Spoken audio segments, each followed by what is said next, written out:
Ya pemirsa, senang sekali saya Sandra Kue dapat menjumpai Anda dalam Info Publik.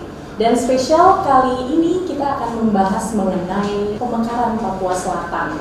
Dan memang pemekaran Papua Selatan ini bukan lagi menjadi isu setelah turunnya Menteri Dalam Negeri Tito Karnavian dan Presiden Jokowi ke Papua 2019 lalu ya. Dan juga usulan Provinsi Papua Selatan sendiri ini sudah muncul sejak 1 tahun setelah keluarnya Undang-Undang Otsus ya, Undang-Undang Nomor 21 Tahun 2001. Dan memang menurut berbagai narasumber di Merauke sendiri, Bupati saat itu yaitu Bapak John Lubagepse sangat mendukung gitu ya pemekaran Papua Selatan ini. Dan sudah hadir bersama-sama dengan saya di sini Ketua Tim Pemekaran Papua Selatan, Bapak Thomas E.P. Savanpo. Halo Bapak. Halo Sandra. Kabar baik Bapak? Sangat baik. Sehat ya Pak ya? Sangat. Apalagi di tengah-tengah pandemi seperti ini ya, kita Siap. harus tetap menjaga protokol kesehatan begitu ya. Siap, terima kasih. Ya, Bapak Thomas ini sebagai Ketua Tim Pemekaran Papua Selatan yang sehari-harinya juga menjabat sebagai Wakil Bupati Kabupaten Asmat. Siap. Sebelum kita mulai bincang-bincang kita, Bapak bisa sedikit memperkenalkan diri dulu Bapak? Silakan Bapak. Ya, terima kasih Sandra, Ya. terima kasih kepada pemirsa. Nama lengkap saya Thomas E.P. Savanpo. Saya dari Asmat. Sejak tahun 2016 menjabat sebagai Wakil Bupati Asmat, mendampingi Bapak Isa Kambu selaku Bupati Asmat. Kami terpilih kembali pada tahun 2020 dan kemarin 3 Mei 2021 dilantik kembali oleh Gubernur untuk masa jabatan periode kedua. Dan sebagai Ketua Tim Pemekaran Papua Selatan sebagaimana tadi disampaikan oleh Sandra, saya dipilih dan dikukuhkan oleh 4 bupati di wilayah selatan Papua pada tanggal 26 November 2019 di Merauke, tepatnya di Siswa. Oke baik. Nah, berarti ini kalau Bapak dari Asmat kita sapanya Dermom begitu ya Bapak ya? Ya, Dermom ya. Kalau kami di Merauke orang Marin biasa namanya Namu Emtan. Nah itu apa kabar gitu Bapak? Luar biasa. Iya. Terus bagaimana ini Bapak? Sudah berapa lama di Merauke ini? Kami sudah 3 hari ini. Sudah 3 hari ya? Ya. Dan agenda rapat kemarin berarti rapat sudah 2 kali ya di kantor Bupati ya? Betul, rapat 26 dan 27 agendanya kami membahas 2 hal. Ya. Pertama itu terkait agenda kerja Tim Papua Selatan yang seharusnya dikerjakan di tahun 2020 lalu, tetapi terhenti karena kita semua menghadapi pandemi. Ya. Lalu kita agendakan untuk lanjutkan agenda kerja itu. Kemarin kita sudah bahas semua selesai, dan yang kedua kita bicara tentang komitmen sebagaimana yang sudah ditandatangani oleh para bupati di selatan Papua. Komitmen untuk dukungan finansial dalam bentuk bantuan hibah kepada Tim Papua Selatan. Juga ada sumbangsi dari masing-masing kabupaten ya? Untuk membiayai kegiatan Tim Papua Selatan dalam upaya memperjuangkan aspirasi masyarakat Papua Selatan untuk pemekaran provinsi. Mungkin bisa dibagikan ke pemirsa di rumah hasil pertemuan 2 pertemuan kemarin itu seperti apa Bapak? 2 pertemuan itu terkait rencana kerja kita akan bekerja mulai kemarin ini sampai dengan nanti bulan Juli akhir pada saat penetapan revisi Undang-Undang Otsus Papua oleh DPR RI. Jadi yang paling terdekat adalah tanggal 3 Mei 2021 akan diadakan rapat dengar pendapat oleh Pansus Revisi Undang-Undang Otsus Papua DPR RI di Jayapura. Kami sebagai daerah yang diusulkan sebagai bagian dari pemekaran Provinsi Papua juga akan benar hadir di sana. Selebihnya bulan Juni kita agenda untuk membawa aspirasi ini kepada DPR RI, Kemendagri di Jakarta, dan bulan Juli kita akan hadir juga di Jakarta pada saat pengesahan undang-undang. Itu kita akan melibatkan seluruh undang-undang ini Otsus. Undang-undang Otsus ya. Kita akan melibatkan semua pemangku kepentingan di wilayah selatan Papua, suku-suku besar, tokoh-tokoh adat, tokoh-tokoh agama, tokoh-tokoh masyarakat, kita libatkan semua untuk memperjuangkan ini.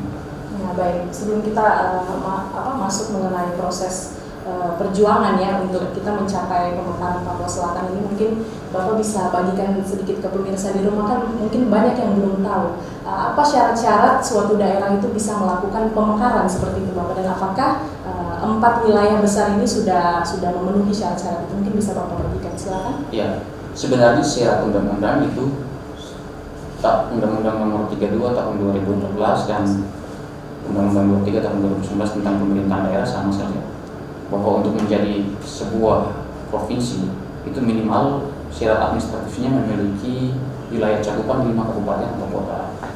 Sementara kita masih 4. Desakan dari Kementerian Dalam Negeri itu meminta agar Kabupaten Pegunungan Bintang bergabung dalam wilayah Papua Selatan. Tetapi mayoritas dengar ada penolakan gitu dari kabupaten. Mayoritas warga di seluruh masyarakat wilayah selatan, 4 kabupaten Merauke, Mati, Asmat, dan Buvendigul itu menolak. Tetapi juga puji Tuhan, dengan terpilihnya bupati baru dan wakil bupati terbaru dari Pegunungan Bintang, saudara Yans P. Girdana dan saudara Peter Talakmadi, itu mereka menyatakan secara tegas bahwa mereka menolak bergabung di Papua Selatan. Pertama, memang jelas alasan kita sama, bahwa kita tidak memiliki keterikatan historis sejarah pemerintahan dengan Pegunungan Bintang. Itu seperti apa itu Bapak, keterikatan historis? Ketika tahun 1958 pemerintah Belanda membentuk apa yang kita sebut Afdeling Zuid New Guinea, itu Afdeling Papua Selatan. Itu Papua Selatan hanya mencakup 5 wilayah, gitu. Tidak, di dalamnya tidak termasuk Pegunungan Bintang. Berarti wilayah apa? Ya.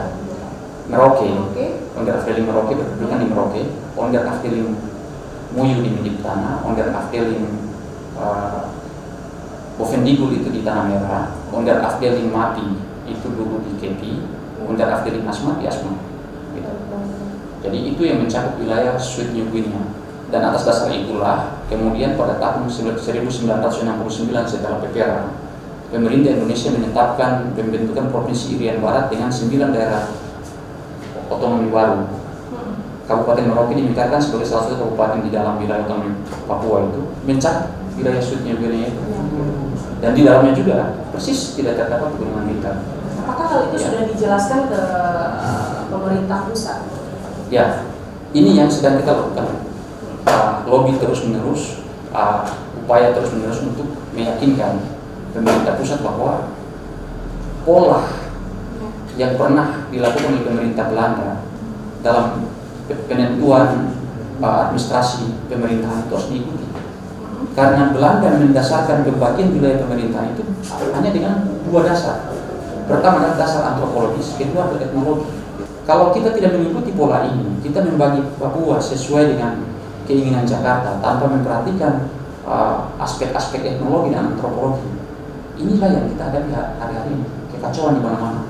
Orang saling berbenturan, konflik ada di mana-mana. Karena kita tidak mendasarkan itu berdasarkan pendasaran-pendasaran etnologi maupun antropologi yang pernah dilakukan oleh pemerintah Belanda.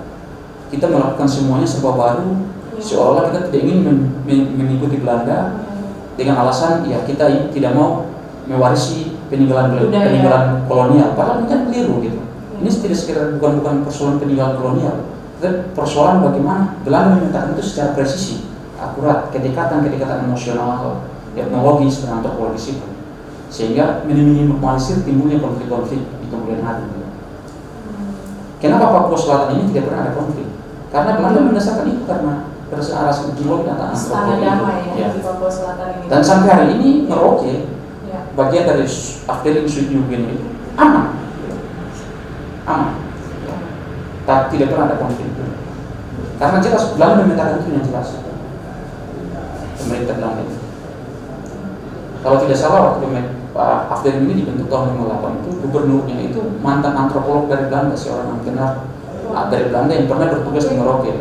Dia menulis disertasinya tentang manusia marin, itu Jan van Baarle, gubernur Netherlands New Guinea. Itu menurut Bapak seharusnya harus ada pendekatan begitu ya kepada masyarakat terkait historikalnya untuk pembentukan Papua Selatan ya. Betul. Aspek historis itu sangat penting karena ini menyangkut hubungan emosional, hubungan keterikatan batin. Akan masalah. Ciri khas provinsi Papua Selatan ke depannya tentunya ya. Betul. Ya. Dari aspek gereja pun sebenarnya Pegunungan Bintang tidak masuk. Karena misalnya karya misi MSC di Papua Selatan itu mulai dari Kokonau sampai di Merauke. Merauke sebagai pusatnya. Sementara Pegunungan Bintang meskipun adalah wilayah Katolik, itu menjadi wilayah pelayanan Ordo Fratrum Minorum (OFM). bukan MSC. Jadi dari aspek gereja pun kita tidak memiliki ikatan emosional dengan Pegunungan Bintang.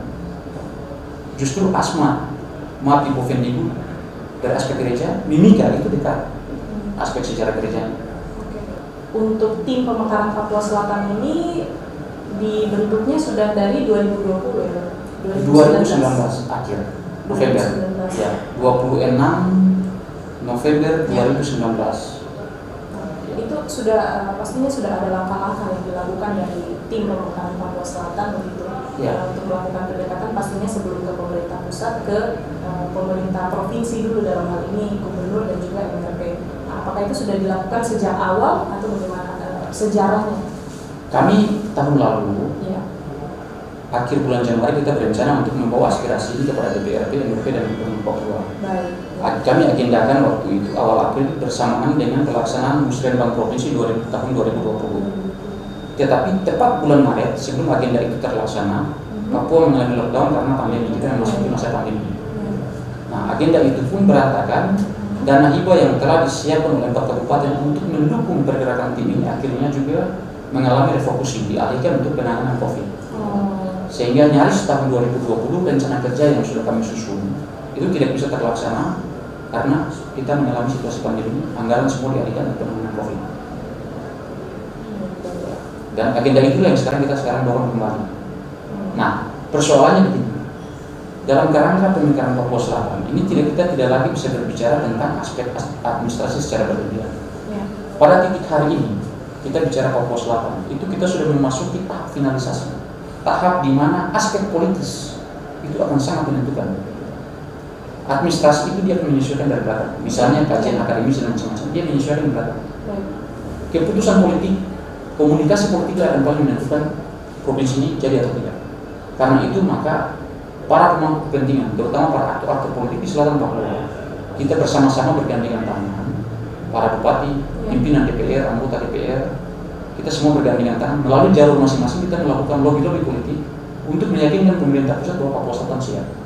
Meskipun kami hanya 4, kami minta kebijakan khusus. Dan dalam kerangka kebijakan khusus, Papua dimungkinkan karena Undang-Undang Dasar 1945 memungkinkan itu. Memungkinkan. Pasal 18A, pasal 18B, pasal 23 Undang-Undang Dasar memungkinkan itu. Jadi tidak ada masalah ya, walaupun hanya beranggotakan 4 kabupaten begitu. Tidak ada masalah. Dalam kerangka otonomi khusus. Meskipun Undang-Undang Nomor 23 tentang pemerintahan daerah mensyaratkan harus ada 5 wilayah cakupan administratif. Tapi dalam rangka Papua sebagai bagian khusus, otonomi khusus, itu bisa mendapatkan pengecualian. Mengapa? Karena prinsip hukum itu mengatakan lex specialis derogat lex generalis. Artinya, hukum yang bersifat khusus itu mengesampingkan hukum yang sifat umum. Undang-Undang 23 itu sifat umum.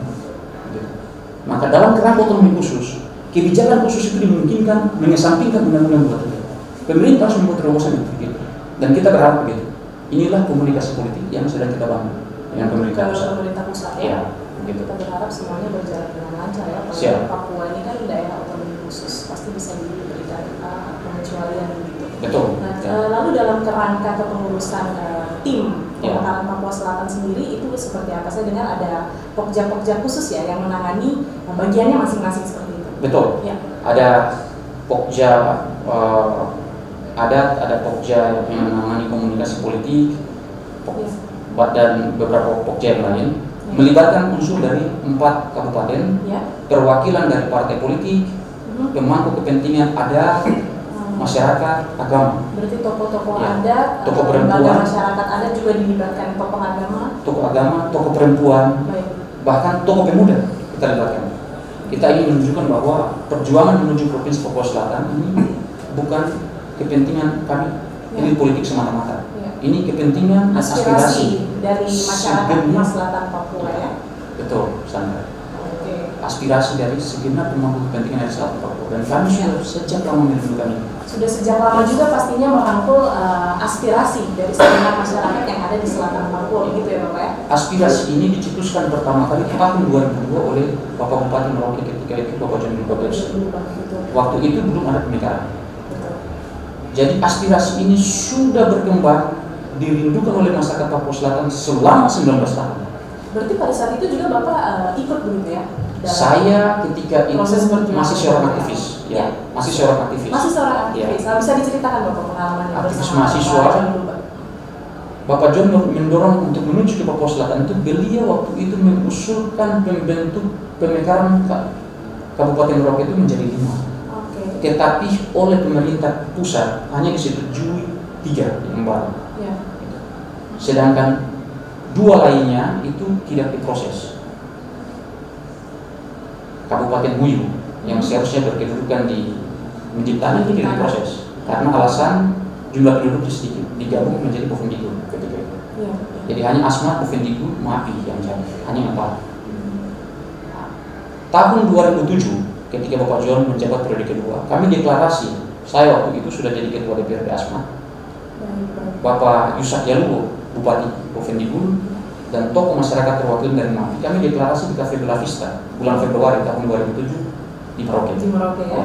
Deklarasi bahwa di atas tanah ada hak ini. Kami ingin mendirikan Provinsi Papua Selatan. Ini tanah kami. Dan perjuangan itulah meskipun kepemimpinan terus berganti, ya. Tetapi api perjuangan itu tidak pernah padam. Itu tetap digaungkan ya Pak? Kami terus menggaungkan itu. Karena ini kerinduan generasi-generasi terdahulu sampai hari ini kami jaga. Aspirasi itu tidak boleh padam. Sebenarnya sudah lama sekali ya ini digaungkan usulan mengenai pemekaran Papua Selatan ini. Sangat. Kemudian mungkin karena rentang waktunya agak lama, ada juga masyarakat yang sudah beranggapan bahwa mungkin tidak jadi begitu. Ya. Tapi semenjak tahun 2019 itu benar-benar dinyatakan bahwa akan dijadikan gitu. Bulan Oktober tahun 2019, baik. Pak Bapak Menteri Dalam Negeri menyatakan itu. Dan bulan November kami berkumpul merespon itu dengan membentuk tim ini. Respon atas pernyataan Bapak Menteri Dalam Negeri Bapak Tito Karnavian. Dan ini kita respon dan kita sambut baik karena ini kebijakan yang sifatnya baik. Betul.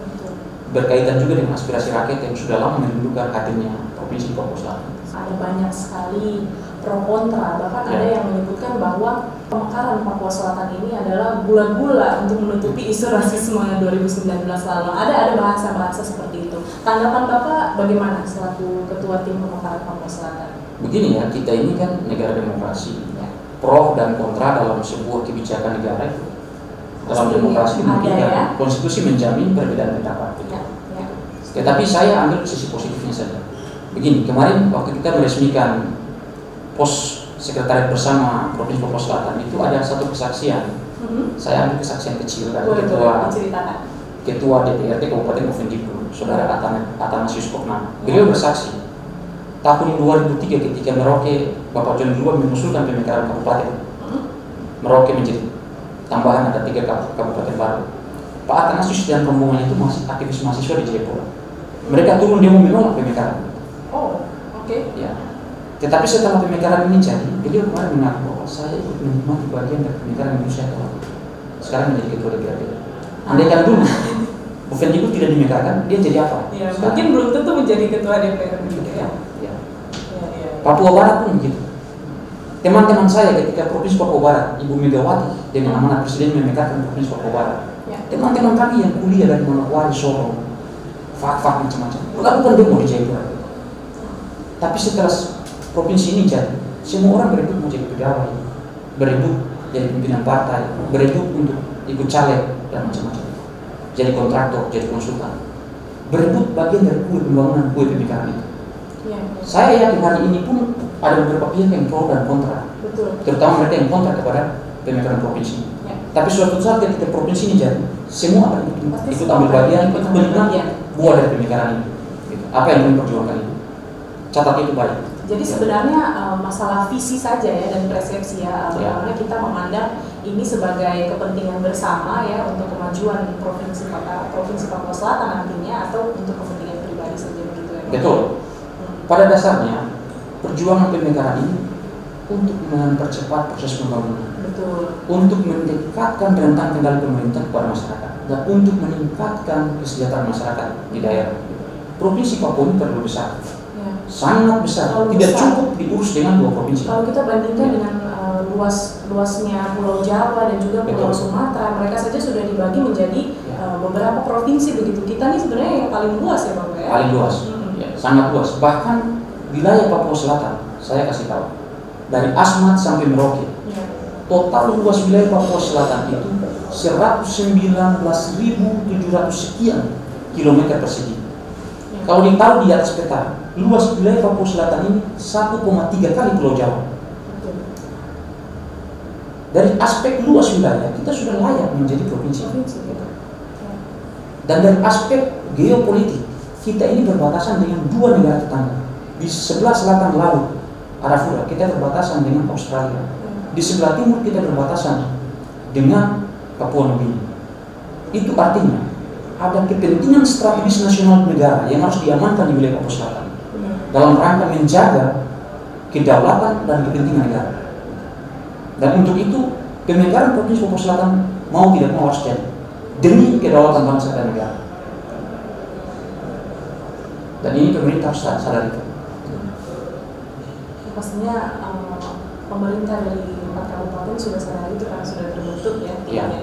Pada dasarnya kami dari 4 kabupaten kami sepakat, kami memiliki visi yang sama dan kami berjuang bersama-sama. Tetapi yang menjadi persoalan adalah sampai hari ini Jakarta belum mendengar suara kami secara baik dengan masih memaksakan masuknya Kabupaten Pegunungan Bintang ke dalam wilayah Provinsi Papua Selatan. Itu grand design yang sementara ini sedang dirancang oleh Kemendagri dan akan dikomunikasikan dengan Pansus DPR RI terkait revisi otonomi khusus Papua. Berarti dari tim pemekaran sendiri sudah melakukan komunikasi juga dengan Pak Tito ya? Kami sedang berkomunikasi. Pemerintah pusat. Gitu. Betul. Ya. Kami sudah 2 kali ketemu dengan Dirjen Polda. Ya. Waktu pertama kami bersama-sama dengan Bupati Merauke, Bapak yang sudah kemarin kita terpilih lagi, Bapak Freddy, kami sama-sama ketemu membicarakan ini. Jadi dengan Komisi 2 DPR RI kami sudah menyampaikan juga ini. Harap supaya mereka memperhatikan apa yang kami suarakan, apa yang kami aspirasikan dari sini. Tetapi dalam bulan Juni kami juga akan pergi untuk kembali memperkuat aspirasi yang pernah kami sampaikan pada tanggal 11 dan 12 Desember 2019 di Jakarta, di DPR RI Komisi 2 dan di Kemendagri. Berarti kan sudah melakukan juga komunikasi dan dari rentang waktu 2019 dari awal tahun itu sampai dengan saat ini aspirasi masyarakat di selatan Papua. Bapak bisa sharing juga mungkin ke pemirsa di rumah aspirasi apa saja yang Bapak rangkul tentunya dari tokoh-tokoh masyarakat, tokoh perempuan, tokoh agama gitu. Ya. Pertama, pokok aspirasi yang kami bawa itu masyarakat sungguh-sungguh. Saya dari Asmat ya, dan kami berkumpul dengan elemen Asmat, kami berkumpul dengan Bapak Uskup, mewakili Gereja Katolik Asmat, pimpinan-pimpinan denominasi Gereja Protestan, dan juga Ketua MUI di Asmat. Tokoh agama, tokoh adat, tokoh masyarakat sepakat bersatu bahwa kami Provinsi Papua Selatan dan sudah waktunya Papua Selatan memiliki provinsi sendiri. Itu pertama. Yang kedua, masyarakat dari berbagai elemen masyarakat, seluruh pemangku kepentingan menolak Pegunungan Bintang tidak bersatu atau tidak dimasukkan ke dalam wilayah cakupan Provinsi Papua Selatan. Masalah historis itu ya? Karena masalah historis. Pertama. Yang kedua, Papua Selatan ini daerah pesisir, masyarakat ini daerah pesisir. Kami bukan masyarakat pegunungan. Saya yakin kalau ini dipaksakan masuk akan terjadi benturan di tingkat akar rumput. Kalau kami para elit ini kami tidak masalah, kami gampang berdamai, menjalin komunikasi. Tapi akar rumput ini pasti rentan dalam konflik horizontal. Dan itu yang harus diperhatikan oleh para pembuat kebijakan di Jakarta. Dan bagaimana setelah berkomunikasi dengan MRP dan juga pemerintah provinsi, apakah respon mereka itu menanggapi dengan baik dan koordinasinya seperti apa dengan tim pemekaran Papua Selatan sampai dengan saat ini? Sejauh ini, misalnya kami belum ketemu secara lembaga dengan MRP maupun DPRP. Tetapi misalnya kami berkomunikasi dengan 6 orang perwakilan DPR Papua yang terpilih dari Dapil Papua Selatan. Itu 6-6-nya setuju untuk mendorong pembentukan Provinsi Papua Selatan. Anggota MRP yang mewakili wilayah Animha misalnya setuju. Sudah setuju. Ya? Bahkan Bapak almarhum Albertus Moibe, sebelum beliau meninggal, kami menyelenggarakan satu webinar. Beliau menyampaikan dalam webinar itu dengan sangat tegas bahwa untuk pembentukan Provinsi Papua Selatan, Albertus Moibe mendukung 1000%, bukan 100%. 1000%. Beliau menyatakan, demi rakyat Papua Selatan, saya mendukung pembentukan Papua Selatan 1000%. Sudah berapi-api sekali Ya. semangatnya ya. Bahkan saudara Musanakan sebelum meninggal pun datang ke Asmat menyampaikan itu kepada Bupati Asmat dan kepada saya, bahwa kami anggota MRP dari wilayah Animha mewakili masyarakat adat Animha maupun gereja Katolik, kami mendukung pemekaran Provinsi Papua Selatan 100%. Bahkan mereka menyatakan kami berbeda sikap dengan ketua MRP. Memang sejauh yang kami tahu, saudara ketua MRP kan selalu menyatakan di media bahwa MRP menolak pemekaran di Papua Selatan, Ya. Papua lah begitu, secara keseluruhan. Ya. Persoalannya adalah bahwa kita sampai hari ini kan belum tahu apakah pernyataan penolakan itu adalah pernyataan pribadi ketua MRP ataukah itu pernyataan lembaga. Maka itu harus clear di situ. Karena nyatanya anggota MRP yang mewakili wilayah selatan Papua maupun mewakili gereja Katolik itu mendukung. Ada beberapa anggotanya yang mendukung begitu nyatanya ya Bapak. Iya. Ya. Sangat mendukung, mereka sangat mendukung. Yang mewakili wilayah kami gitu, mendukung untuk pemekaran Papua Selatan.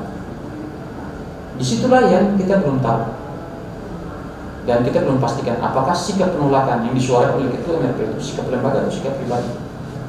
Bagian situ harus clear. Karena dalam lembaga representasi, MRP itu kan lembaga representasi kultural. Dia tidak boleh menyuarakan suara pribadi menjadi suara lembaga. Suara lembaga, suara para anggota itu harus yang diputuskan dalam rapat pleno, itulah yang harus menjadi suara lembaga yang disuarakan oleh pimpinan. Pimpinan menyampaikan apa yang diputuskan dalam rapat pleno atau dalam DPR RI atau DPR itu biasanya rapat paripurna. Itu menjadi sikap lembaga. Beda antara sikap eksekutif dengan lembaga representasi itu beda. Seorang kepala eksekutif dia bisa menyatakan sikap saya begini dan itu menjadi sikap pemerintahannya. Tetapi di dalam lembaga representasi seperti DPR ataupun MRP itu putusan segenap seluruh anggota itu menjadi sikap lembaga, bukan sikap ketuanya. Harus melibatkan seluruh anggota gitu. Iya, begitu. Kebalikannya di sini. Jadi tidak bisa lembaga representasi itu seperti lembaga eksekutif, tidak bisa. Itulah sebabnya lembaga representasi itu pimpinannya disebut ketua. Beda dengan lembaga eksekutif. Eksekutif pimpinannya disebut kepala. Karena dia membawahi semua. Satu kali kepala bicara, di bawah pun harus ikut. Ya. Beda dengan lembaga representasi. Untuk menutup, saya mau meminta pesan Bapak kepada segenap masyarakat selatan Papua untuk mendukung pemekaran Papua Selatan. Silakan. Saya selaku ketua tim pemekaran Papua Selatan memohon dukungan dan doa restu dari seluruh pemangku kepentingan masyarakat 4 kabupaten di wilayah selatan Papua, Merauke, Bovendigul, Mapi, dan Asmat. Mohon dukungan agar perjuangan kami ini bisa berhasil dan semoga di tahun 2021 ini kita bisa menghadirkan Provinsi Selatan, Papua Selatan di tanah selatan Papua. Ini aspirasi rakyat Papua Selatan yang sudah terendap bertahun-tahun. Kami hanya menjadi penyalur aspirasi dan memperjuangkan aspirasi ini. Segala hal berkaitan dengan perbedaan sikap kita kesampingkan untuk kebersamaan dalam perjuangan mewujudkan Provinsi Papua Selatan di tanah selatan Papua. Mohon doa dan restunya dari maksud segenap pemangku kepentingan di Papua Selatan. Terima kasih. Terima kasih, Sandra. Terima kasih, Pak Thomas. Dan itu dia pemirsa, dengan berakhirnya perkataannya, kata-kata penutup dari Bapak Thomas, semoga membangkitkan kita semua, segenap masyarakat selatan Papua untuk juga turut mendukung pemekaran Papua Selatan. Akhir kata, saya Sandra Pui beserta segenap kru yang bertugas pamit undur diri, dan kita bertemu lagi di Info Publik episode lainnya. Sampai jumpa. Terima kasih.